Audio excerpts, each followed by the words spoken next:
Hey everyone, as you may know, I'm Benny Powell, CEO of REDG Entertainment. I want to make sure that I just give you guys a quick update as we have a lot of activity going on and I don't want there to be any confusion. First up, today everyone may have seen the authorized increase. I don't want everyone freaking out, but there's an important reason for this. It's unfortunately one we can't avoid. As you may know, with all of uh, the drop in price, our existing note holders who are out there. This is not to get new notes or new dilution or anything like that, but they do have the rights on what is already out there to require an authorized increase. Um, they do this because they can have holds in based upon the lowest recent price at discount to a factor of 5 or 6 times. So they get to put a hold on those shares. Unfortunately, because the price is so low and because there were these really low lows, this means that they can require a billion or more shares just to reserve. This doesn't mean that they ever get to get those, and since we're basically at the bottom uh, as it stands, then that's not going to happen. It's simply what they're allowed to do. Now our choices were this: we could either do a authorized increase, or we can do a uh, reverse split. Now, as you know, we do not want to do a reverse split. I've said this I don't know how many times. So we simply do not want to do a reverse split. The alternative was, if we said no to this, then they can all institute fines and penalties, which would mean they would get even more shares and there would be even more dilution. So we do not want that either. So unfortunately, this requires us to do an authorized increase, and that's what we did. So this was simply an obligation for something. Now the price goes up. Once any conversions occur, it'll be based upon future prices, uh, not based upon what they have reserved. As we move forward, we can always lower our reserve. We can always do numerous things, and based upon reality, that's where we expect things to go. Next up, there were some questions about our launch. Giant size launch obviously is impending. I just want everyone to know that nothing is a higher priority in this company than making the November launch. The holiday season is important to us. It's important to Toys R Us, our partner. So we're all working to make this happen. Geek Riot is working nonstop, as is our own in-house sales force. We're adding and building up to augment, not replace, but simply augment Chris. We're working in tandem. There have been a lot of innovations, a lot of tweaks and things that are actually expediting all these processes. It's also allowing us to really react better. Not having Chris here in the office has made it a little bit more difficult. Now having someone right here, we can see how are people reacting, what are the pushbacks, what materials can we provide to make the process easier, et cetera, et cetera. So that's what's going on there. We are in the process right now of trying to collect all the artwork on those who have committed, nailing down those final commitments from the people who have verbally said yes, we're in, etc. So we're working around the clock to get that. Just yesterday, Toys R Us sent us what they believe are the final bag specs, final bag artwork. It's some crazy stuff that has happened. It's just back and forth between our printer and Toys R Us, and there are so many divisions that all have to weigh in, and everyone's pushing as hard and fast to make sure that that all happens correctly. For instance, there are weird things where one side of the bag can be full color printing, the other side has to have only two colors or something. It's honestly a bizarre scenario, but that's what's going on. They're working all of that out. I believe everything should be good. They're doing the final checks on that. So there were questions about the bags. That's where the bags are. We're rushing nonstop to make all of this happen. Like I said, November is important. A lot of people want to know, well, what would happen if we don't make the November 4th launch? We do have backups in place. We're not sitting there going, okay, again, we're going to have to push to April. We're going to have to push to summer. No. We're drawing a line in the sand. We're pushing forward right now.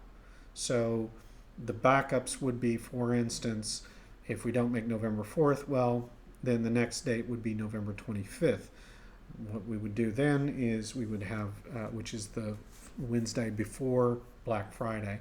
So we would have this in place for Black Friday at Toys R Us, which is really, frankly, more important than November 4th. It actually isn't a bad backup date because it allows us to get giant size action number one on Black Friday, which is probably our biggest title with the two most well-known properties. And then week 1 of December would be giant size fantasy. Week 2, giant size adventure. Week 3 of December, which is right before Christmas, would be giant size thrills. Then we would skip a week, which is fine because frankly their Diamond doesn't really deliver during one of the last weeks of December, so we can just simply avoid that and then begin again fresh January 1st of January. But worst case scenario, we wouldn't, again, let's say what if we don't make November 25th? Well, then we would do January 6th. It's the next date on the calendar. We're not pushing back to try and miss, or it'd be the first week of December. If it's a week, it's a week by week. We're not trying to miss out on this at all. Everything is pushing towards this. All of our ad sales is being done for a week to week, month to month, and in fact, most of our push is on across the line, so everyone gets along the line. This is something new. This is something revolutionary. So it's required a lot of people having more explanation, more understanding. But as as the advertisers are getting into this, they're truly getting into this. They're very excited. They're becoming fans. This is working. There will be a giant size launch. Make no mistake. So everyone also wants to know, there were a lot of questions regarding my LA trip. First off, nothing involved with the LA trip was anything designed in any way or shape or form to delay the giant size launch. There were several series of meetings.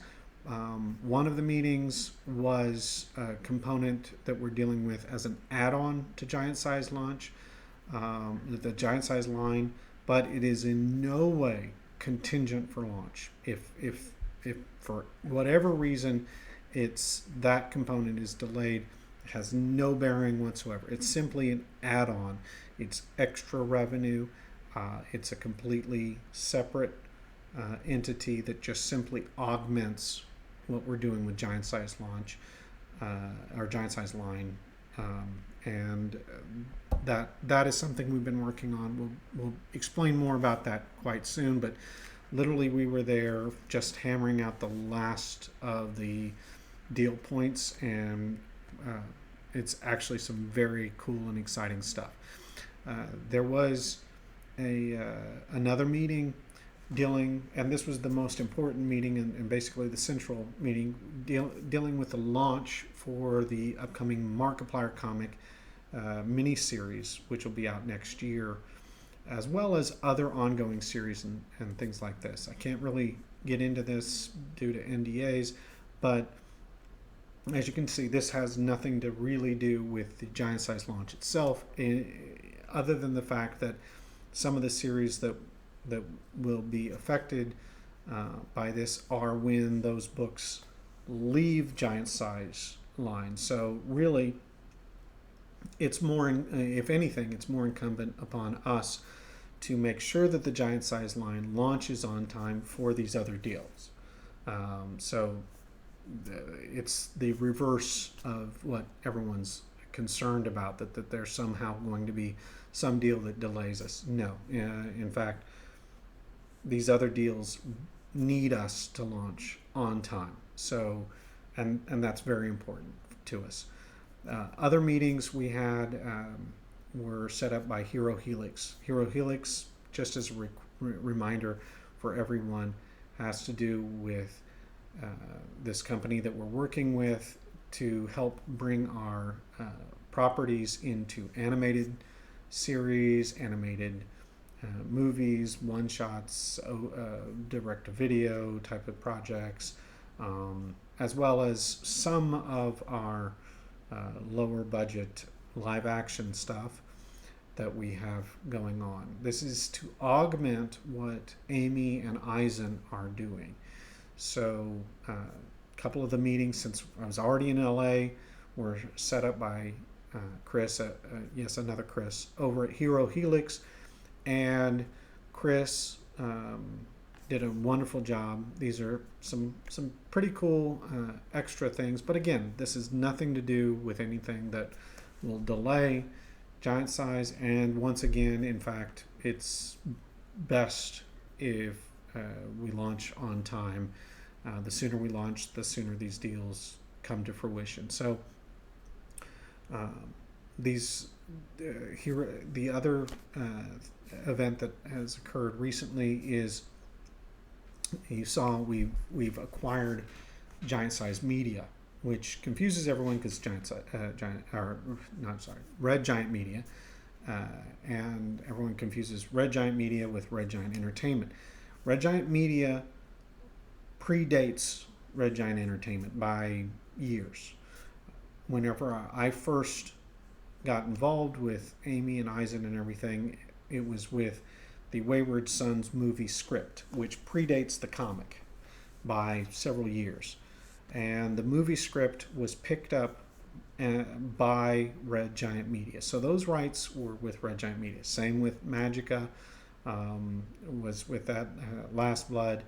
All of those properties and things that we initially did were through Red Giant Media. Now, as we're fast approaching the Giant Size launch, it is important for us to bring those back under the umbrella of Giant Size Entertainment. And it's more importantly vital for us to have a production company, full-fledged, real production company with real credits. What is involved and included in this deal are a couple of other movies that have distribution in place coming out, with such as Shockwave Darkside. So Shockwave Darkside, it's a completed movie that's a 3D science fiction movie. Then there's Omphalos, another science fiction movie, which we now have rights to, and we are now the owners of the production end of that. This doesn't change Amy or Eisen's roles within the company. It simply gives them the ability to function with a separate entity. This is much the same as Marvel, where you had Marvel Comics Group, and you also had Marvel Entertainment, which did the movie side of things. So Marvel, because Marvel was a full producer, they were able to negotiate and build up what became the massive Iron Man and Captain America and Thor and all the Avenger titles that we now all see and know and love. That sprang from them having their own full-fledged production studio underneath the overall Marvel umbrella. This is the same thing here. We have to have our own production company, because if we go in there as we launch and try and negotiate as just a comic book company, we have absolutely no power, no authority. We're going to be treated as something that is licensed or optioned, and that is not what we want to do. We do not want to make the early mistakes that Marvel did with having to give away Spider-Man and the X-Men and Fantastic Four and these other properties. It's best to learn from those mistakes and not repeat them. Certainly that led to some of their other successes, but it was an uphill battle for them. We now have our own in-house production company with established credits, established properties.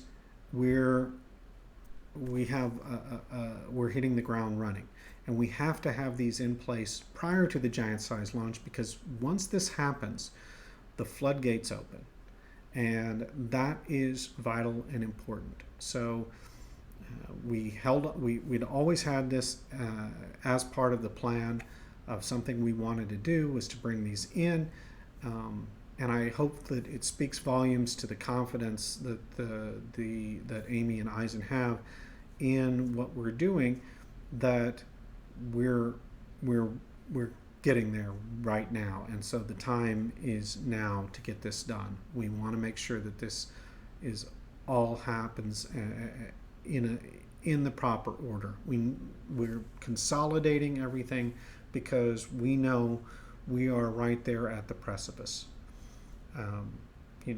This is everything we've been working for. It's a little scary. We're right there on it, but we have all of the components in place coming in, and we're working nonstop to make sure that this all comes together in the correct and appropriate manner. So I want to thank you all for listening to my ramblings, but I felt it was vital to give you guys a quick update, and I appreciate your support. Thank you.